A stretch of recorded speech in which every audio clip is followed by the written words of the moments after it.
Macros, Mindset, and Muscles. I'm Coach James. And I'm Coach Brittany. We're here to give you the truth about health and fitness. No gimmicks, no bullshit, just facts. What's up, Phoenix fam? Happy New Year. Happy New Year 2024. God, I'm getting old. We all are. And how about it's been like, I don't know, since September since we did an episode? Really? Yeah. Crazy. It's been a little while. But, the truth is like the podcast is something we do as like an extra bonus. And when life gets busy, it will not take priority for other things. I enjoy doing it, but, life can get hectic. Yeah, sometimes we just have to prioritize other things. But we're here. We're going on year number 3 now because we started this in 2022. Dang. So hopefully we get some good episodes in this year, and we help y'all even more with your goals and just helping clear the air with information, good information versus bad, and just some of our ramblings. I'm good at the rambling. I'm good at the rambling too. That's what we're going to do a lot of this episode because we actually don't have a plan for it. We just wanted to get a podcast in, talk about the new year, maybe some things not to do in the new year. We can start with that because I think what most people do is they get so gung-ho about the new year, new year, new me, and they want to make all these crazy changes quick, fast, and in a hurry, and they go from one extreme to the other. Go from nothing to 1,000. Yeah, so you set yourself up for failure because you go from doing nothing to, exercising 6 days a week, and you're eating a severe calorie deficit, and before you know it, you're burnt out and you quit by March. Yeah. I mean, statistically, most people that start a New Year journey will quit by March. Yeah.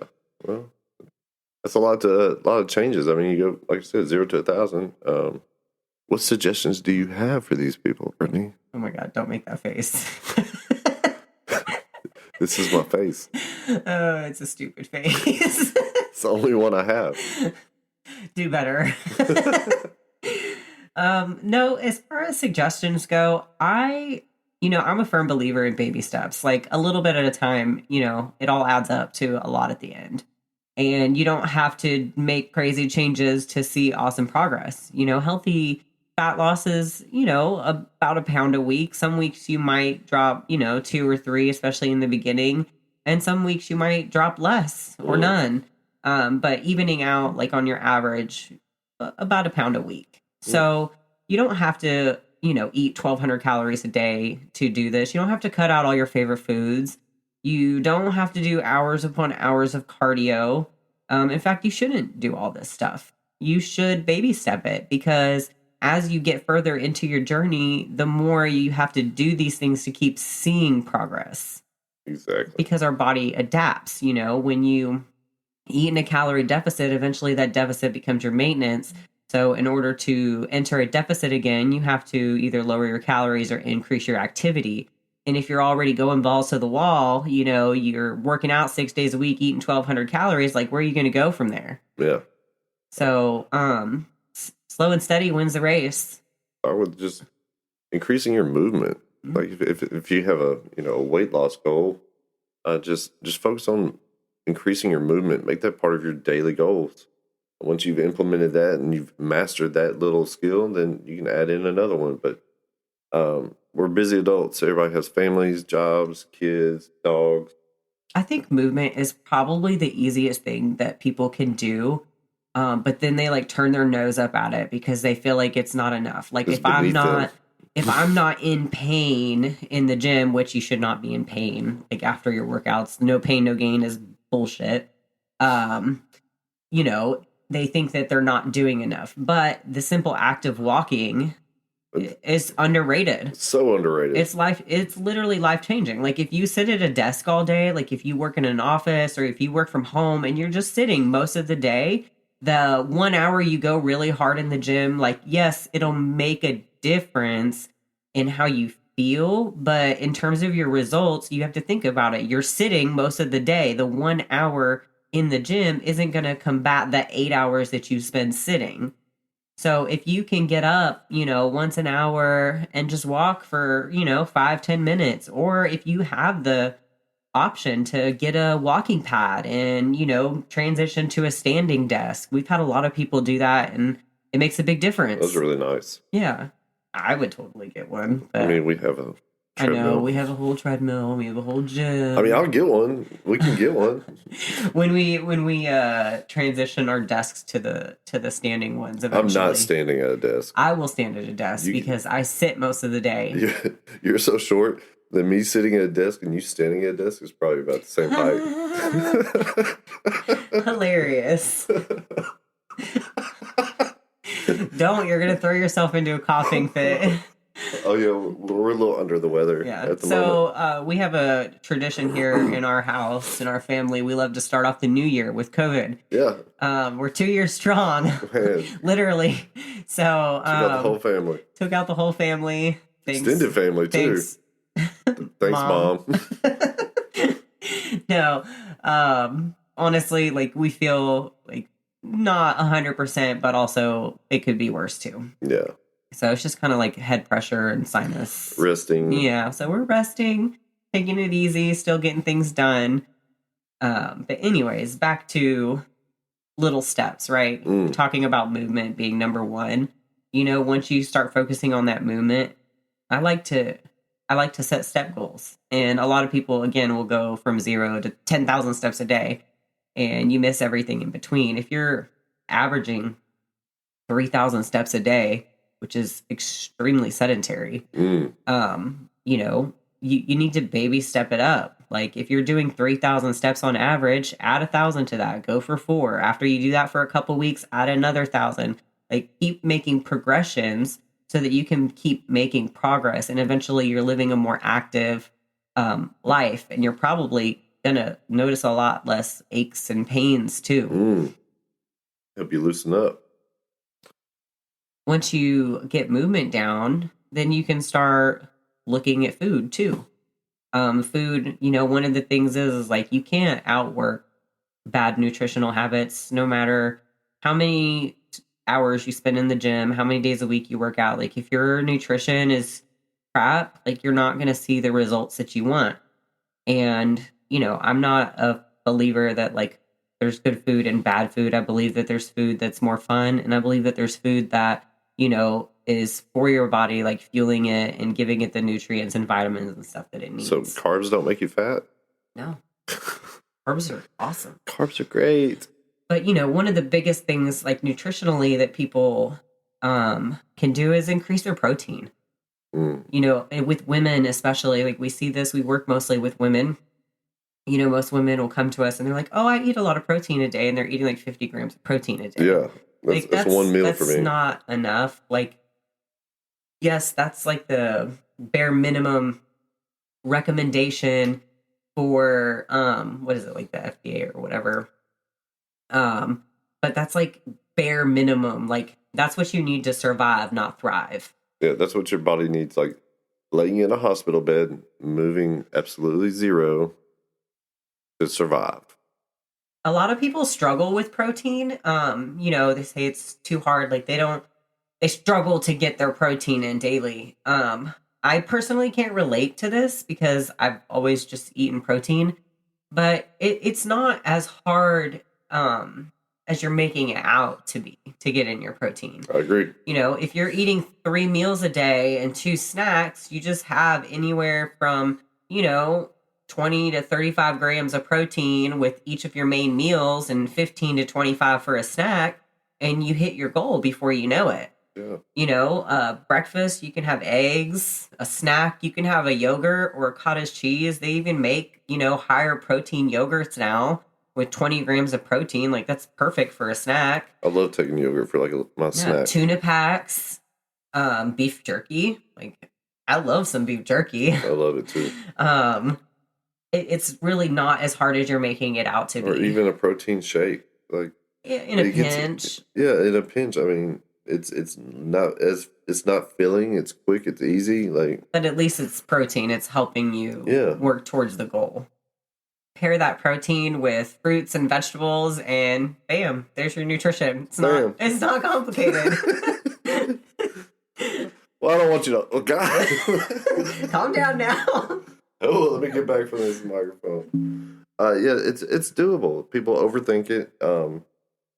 I think they make it out to be harder in their head than it is. Well, and it's because you have people like, do this, take this detox, take this fat burner, do this diet, cut out all carbs, don't cut out all carbs, don't eat high fat, don't eat low fat, like. Or even on like Instagram and all these other social media, and they're like, to eat healthy, this is what I do, and it's some gourmet looking at shit, and it's some rare like fish, and it's cooked this fancy way. It doesn't have to be that way. I mean, it's some of the foods that you're already eating.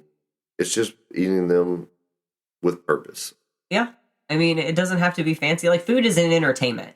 It serves a purpose. Like, food and eating, it is a social thing. Like, a lot of people do eat meals together. So there can be some pressure, like, in those situations. But also understanding that you don't have to eat every meal for entertainment. Every meal doesn't have to be this 5-star experience. It's okay to have chicken, rice, and a vegetable. Who comes to mind about that is Jessie. Yeah. There's Jessie. You look at her food sometimes on her story that she's having. It is some of the wildest combinations that you could think of. I'm just like, I never would have thought of that. But it works. It checks all the boxes. She's got her protein, her carbs, her fats, and that's how she wants to do it. And it's funny, but she likes it, and it works. We were on FaceTime last night. Jessie and I, we FaceTime a lot. We spend a lot of time on FaceTime. But she was eating her meal last night, and it was literally chicken, mustard, and pretzels. Yeah. Like crunchy pretzels. And you know what? Like, I can relate to that because obviously Jessie is in prep right now for a show. So she chooses to, divvy out her macros a little different. She's not going to splurge and leave herself feeling hungry for the day. But there's times like when she does splurge, and there's times when she doesn't. And like, it's okay to just eat a boring meal. It's okay to have the same thing and like put a different sauce on it to make it different. I mean, you're not cooking for Gordon Ramsay. You're just eating for a purpose, like for your body to function. Yeah, you donut. Smell it. We watch a lot of Gordon Ramsay. So I love Gordon Ramsay. I watch all the shows. I've seen all the Kitchen Nightmares and all the new ones. We watch all the Master Chef and Top Level Chef and Hell's Kitchen. I'm a huge Gordon Ramsay fan, so yeah, we watch a lot of it. But not every meal does not have to be like this big entertainment thing for you. It's not always like, well, I feel like a burger. I feel like it doesn't matter. Like, you're going to have to do this again in a few hours. And if you do feel like a burger, make a fucking burger at home. Yeah. It's not that hard to make a burger. Like, really, when you think about it, like, what is a burger? A burger is the meat, which is protein and fats, and the bun, which is carbs. You throw on some veggies, you throw on some sauce. Like, it doesn't have to be, a fast food burger. You save a lot of calories just by making stuff at home. So what is in it, how it's cooked, how it's, prepared. And if you really like those flavors and, you're on a plan, like those burger bowls that you make. Mm-hmm. I know a few of my clients that do them and love them. And every time I've had one, I've thoroughly enjoyed it. I also like carbs, though. So, and I think, a lot of the issue is that food is so like readily available. People are busy and they don't want to cook. Yeah. Which is, it's understandable, but at the same time, like, you can't not want to do this because you're tired and complain about the results that you're not getting. There are convenience food options out there that do make it easier to hit your macros, but they come at a price. Everything's got a price. It's not cheaper to buy pre-cooked foods for like your goals. You can buy pre-cooked chicken like in the frozen section, but it's more expensive than frozen. Preservatives. Yeah, it's not going to be as lean, or it's not the same exact thing. But it'll work. It'll work. It just comes at a higher cost. You can go to places like Sprouts, and we went into Sprouts a few weeks ago, and they have such a like well-stocked, like freshly prepped food section. You can go in there and you can get protein pre-cooked. It's like salmon, shrimp, chicken skewers, You can get everything. meatballs, turkey carnitas. Like, there's so many options in there. And then they have veggies and they have carbs too, like in sweet potatoes and, other roasted root vegetables and stuff. So you can go and you can buy these options to And just put them in containers. To hit your goals. It's just going to cost you a little bit more. But do you want convenient or do you want like cheaper? So there's always an option for you. It's just a matter of you getting out of your own way and, stopping the laziness to find what's going to work for you. I love it. So we talked about like increasing your daily movement. We talked about, incorporating more protein. But, what about workouts? So when it comes to working out in the new year, a lot of people, again, they go from 0 to 100. If you're working out 0 days consistently now and you go to 6 days, you're setting yourself up for burnout. That's a 600% increase than what you were doing. Go from prior. 0 to 2 days. 200%. This is 200% increase. That's You're still already a doing lot. 200% more than you were. Yeah. So you pair that with your increased daily movement, because remember, you're going to get up if you work a sedentary job and you're going to walk for a few minutes every hour. You're going to increase your daily steps. You're going to work out twice a week and you're going to incorporate more protein. Look at all those steps that you just did that you incorporated into your daily life without extreme measures. Yeah. And those workouts they don't have to be very long. They can be 30, 45 minutes tops. I mean, most of our clients never work out minutes. longer than an hour. Yeah, no. Like, it's very rare. Like, Jessie has a couple of workouts that are over an hour, but again, like, she's in prep for a show. Yeah. But, most of our clients do really well with 30 to 45 minutes.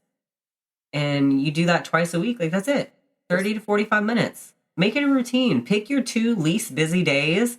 If you have a little flexibility on a couple days versus others, like, make those your workout days and don't accept your excuses. Set an alarm, create an appointment in your phone, and that's your workout.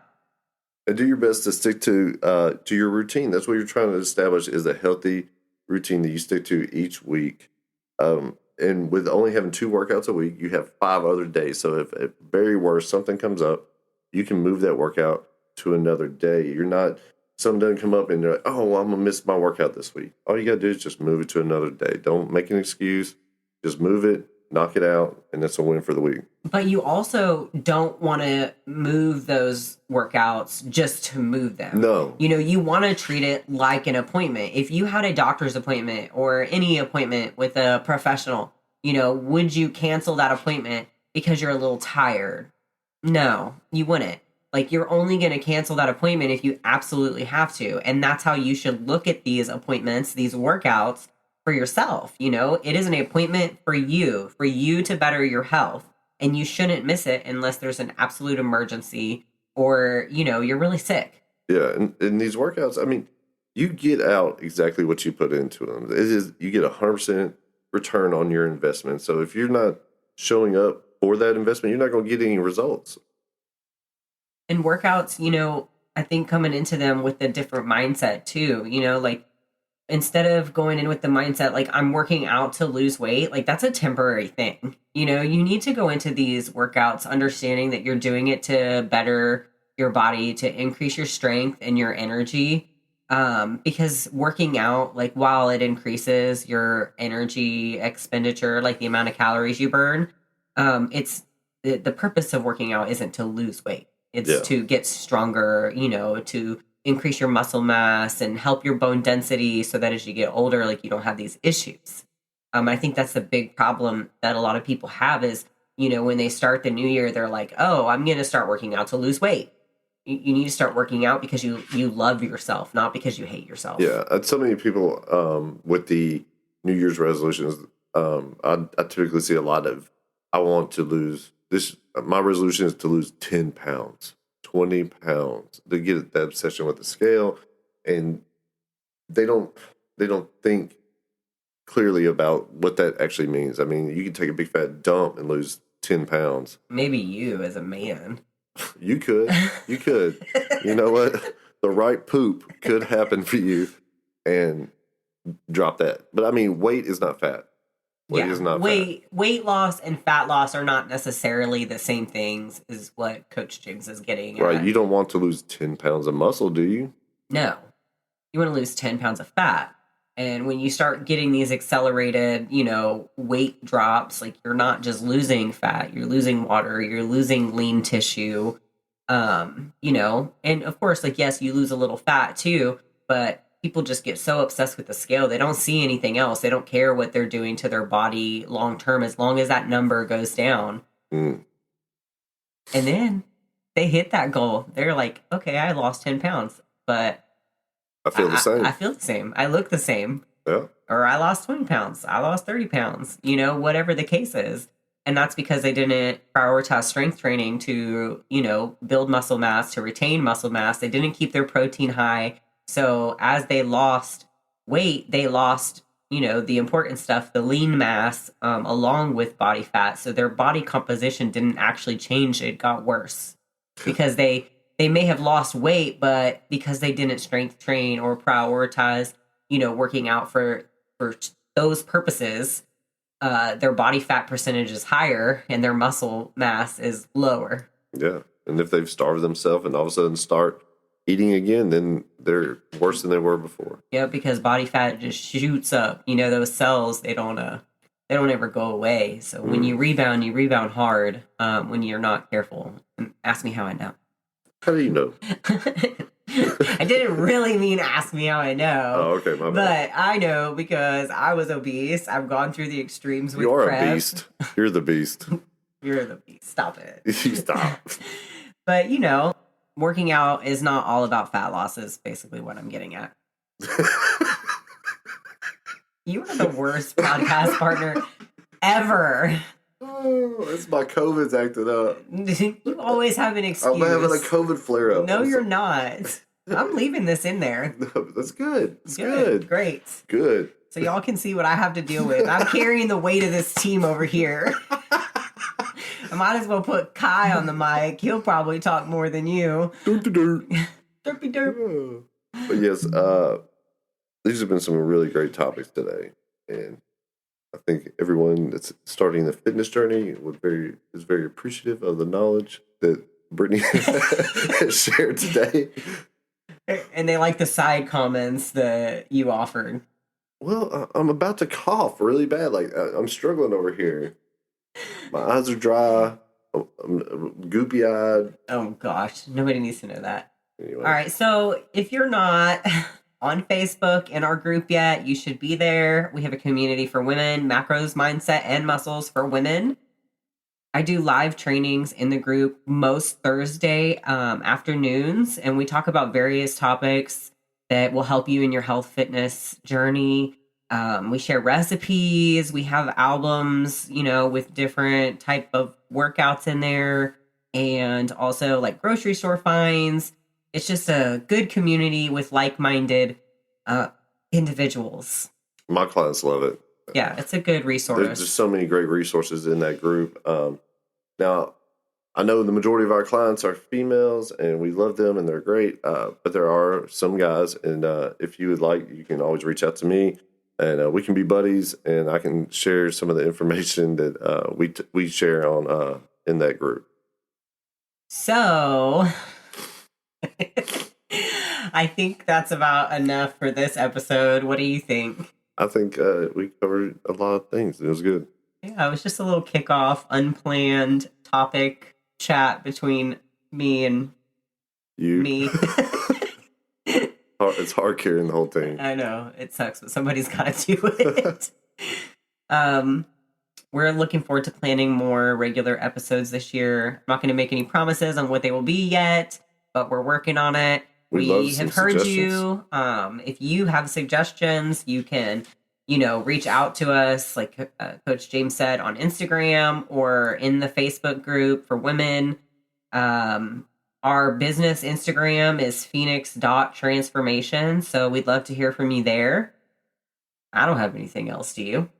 I'm Coach James. All right. Until next time. Thanks for listening to Macros, Mindset, and Muscles.